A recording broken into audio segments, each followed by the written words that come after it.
Mana sel tadi? Misalkan di kampus dia nih. Sip. Tadi udah jelas ya apa yang disampaikan sama Yola tadi?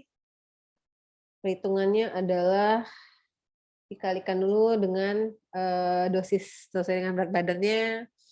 Kemudian lihat rekonstitusinya adalah dosisnya 50 mg per 10 mili, maka dapat untuk 17,5 mg si kebutuhan pasiennya, kita hanya mengambil 3,5 dari si amphotericin B yang sediaan jadi. Paham ya? Easy ini sebenarnya.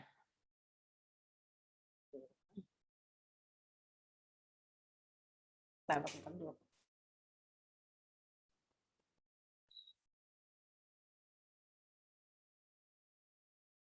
Lanjut soal berikutnya. Ini tadi udah ya. Tuntas. Soal berikutnya tentang penjelasan tentang milimol dan mili ekivalen.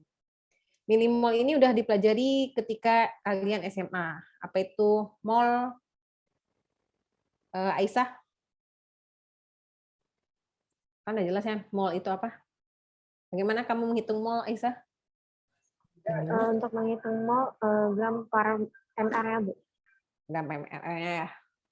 Nah, bedanya dengan mili ekivalen, maka mili ekivalen ini berhubungan dengan MR-nya juga, molecular weight-nya atau massa relatifnya. Nah, molecular weight-nya untuk mili ekivalen ini berdasarkan atomic weight dari masing-masing elemen.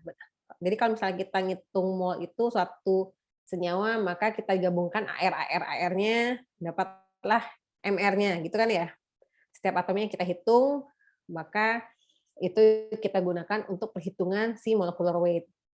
Nah, molecular weight ini gabungan dari si atom-atom tadi. Ini sudah khatam ketika kalian belajar di SMA dan diulang lagi ketika kalian belajar di kuali. Maka ketika milimol ini adalah gabungan jumlah dari suatu senyawa dibagi dengan BM-nya dalam satuan miligram. Nah, ada valensinya. Paling ingat ya, waktu kemarin kita belajar LISO pun kita belajar valensi-valensi. Ingat ya, ada valensi uni-uni valen, di-valen, dan lain-lainnya. Maka ada pengaruh valensi terhadap suatu senyawa, di mana valensi dalam suatu elemen atau senyawa itu menjelaskan bahwa kapasitas si suatu senyawa tersebut untuk membentuk suatu senyawa yang stabilnya. Ketika misalnya Na plus Cl- jadi NaCl, maka valensinya ada Na plus dan Cl-. Nah, valensi ini tergantung pada setiap elemen atau setiap senyawa tersebut. Misalnya nih, kalian punya kalian punya unsur, elemen ini unsur hidrogen, valensinya adalah 1, ya kan ya, valensi si hidrogen 1, AR-nya 1. Tapi kalau misalnya sodium nih, sodium Na, sodium juga valensinya 1, tapi AR-nya adalah 23. Nah, klorin ini valensinya bisa 1, bisa 3, bisa 5, bisa 7, tergantung ketika kalian belajar itu loh, ketika kalian penempatan apa sih namanya, ketika kalian lihat kulit-kulit lapisan elektron terluar gitu, maka biasanya kalian anggapnya dia golongan kalau golongan 7A itu golongan halogen, dia ada valensinya 7, tapi karena kurangan 1 ion untuk stabilnya, jadi dia -1. Itu kan ya ketika kalian belajar, jadi dia -1 dengan AR-nya sekitar 35. Nah, untuk pharmaceutical calculation, berat atom ini dibulatkan. Nih, berat atomnya biasa dibulatkan ke nilai yang terdekatnya. Jadi kalau misalnya potasium atau kalium, kalium ini valensinya 1, 39, kalau kalsiumnya valensinya 2, 40. Next. Nah, untuk 1 mol dari suatu unsur, 1 mol dari suatu unsur adalah gramnya dibagi dengan si AR-nya. Seperti itu. Ini kalau misalnya suatu senyawa, maka dapat kita tambahkan, misalnya senyawanya adalah NaCl, maka molecular weight-nya RNaCl. Ini udah selesai nih, tamat pelajaran kalian.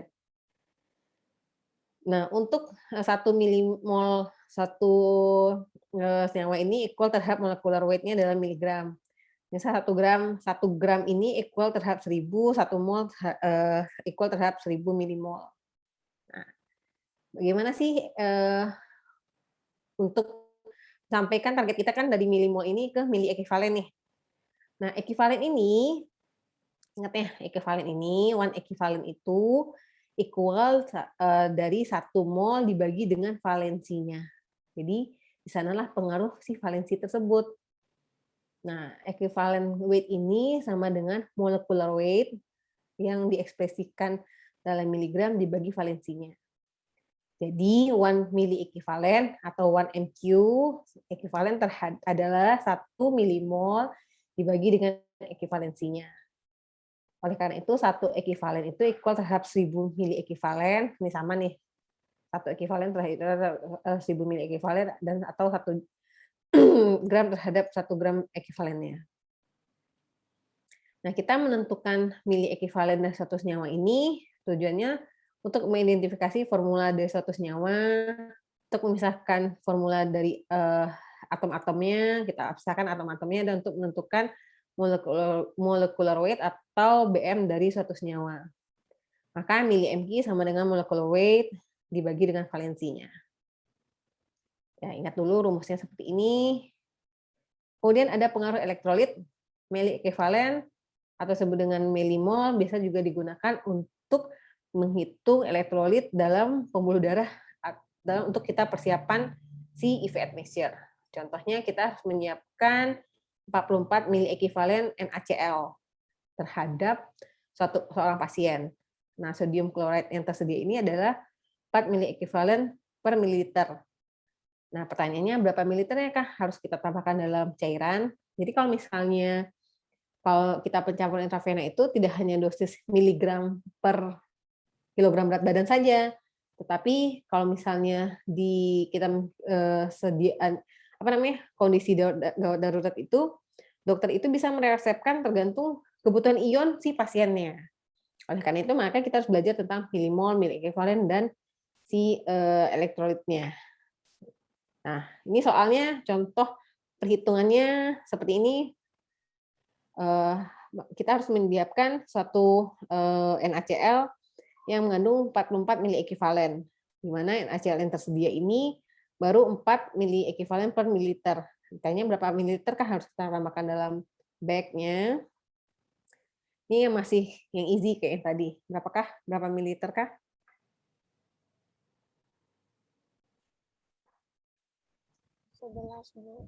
Yes. Ini masih easy ya. Kita kan butuhnya 44 mili ekivalen, yang sedianya itu adalah 4 mili ekivalen, maka kita harus menambahkan 11. Easy.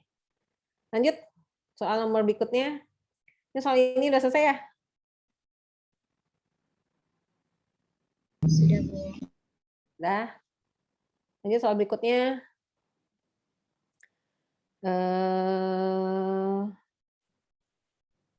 Nih, soal nomor 2. Karena ini kan easy nih. Yang tadi itu yang jelasin sama temennya udah dapat 111 ml. Perhitungan dalam kepala aja langsung dapat. Soal nomor 2. Kita membutuhkan 15 mili ekivalen potasium dan 20 mili ekivalen sodium yang akan dimasukkan ke dalam 500 ml infus dextrosa. Nah, kita menggunakan injeksi potasium klorida KCl yang mengandung 6 gram per 30 dan kita menggunakan infus 0,9 NaCl.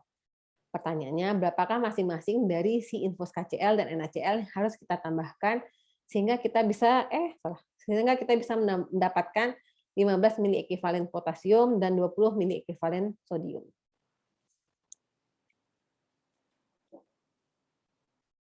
Nih, kenapa kita harus ngitung-ngitung seperti itu? Karena pada aplikasinya dokter-dokter juga meresepkan berdasarkan kebutuhan ionnya. Kalian harus pandai menghitungnya.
Ini dapatnya dari KCl.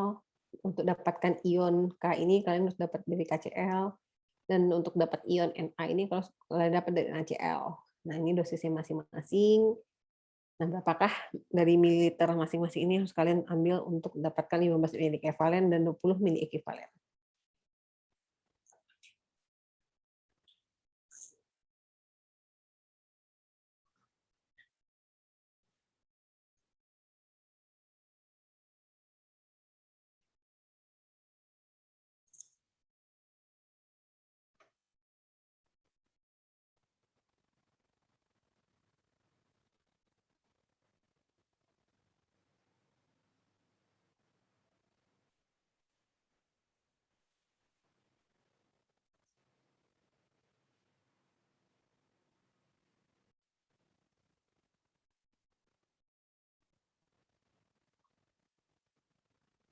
Oke.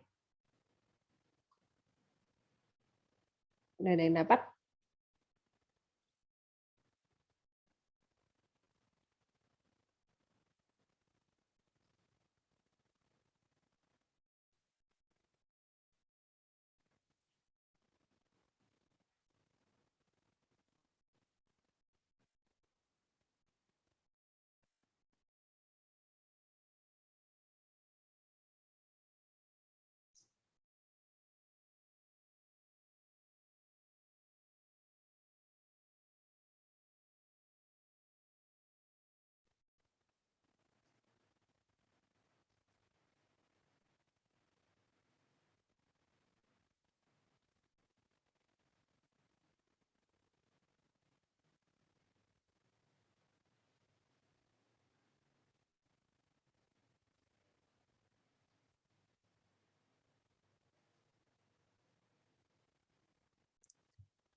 Ingin jawab Bu. Ya, silakan. Langsung share screen atau langsung di sini aja Bu. Oh, saya screen aja lah. Untuk stop nih. Tapi kasih bikinnya tuh nggak itu. Kalian coba dulu. Nggak apa-apa. Masih disable Bu. Bentar. Belum saya ini ya. Bentar. Oh iya, benar.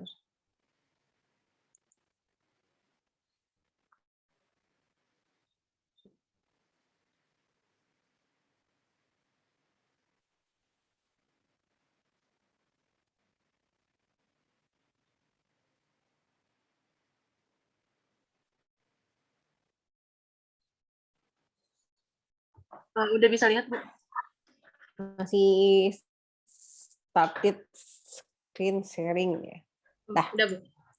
Coba dihidupkan. Kan tadi soalnya itu ada 15 Digede- digedein dulu kasih.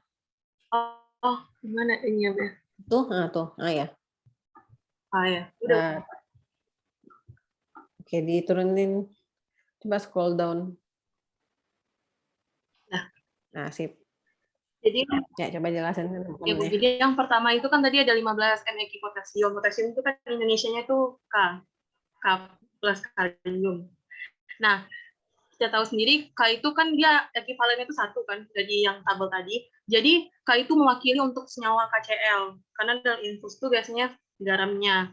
Nah, jadi hitungan mEq itu BM dibagi sama ekivalennya. BM dari KCl tuh, K itu kan BM-nya 39 ditambah 35,5 itu Cl. Jadi dibagi 1 sama dengan 74,5. Nah, itu untuk 1 mili ekivalen. Kalau untuk 15 mili ekivalen, berarti 74,5 ini dikali sama 15. Berarti 1.107 ya 6 gram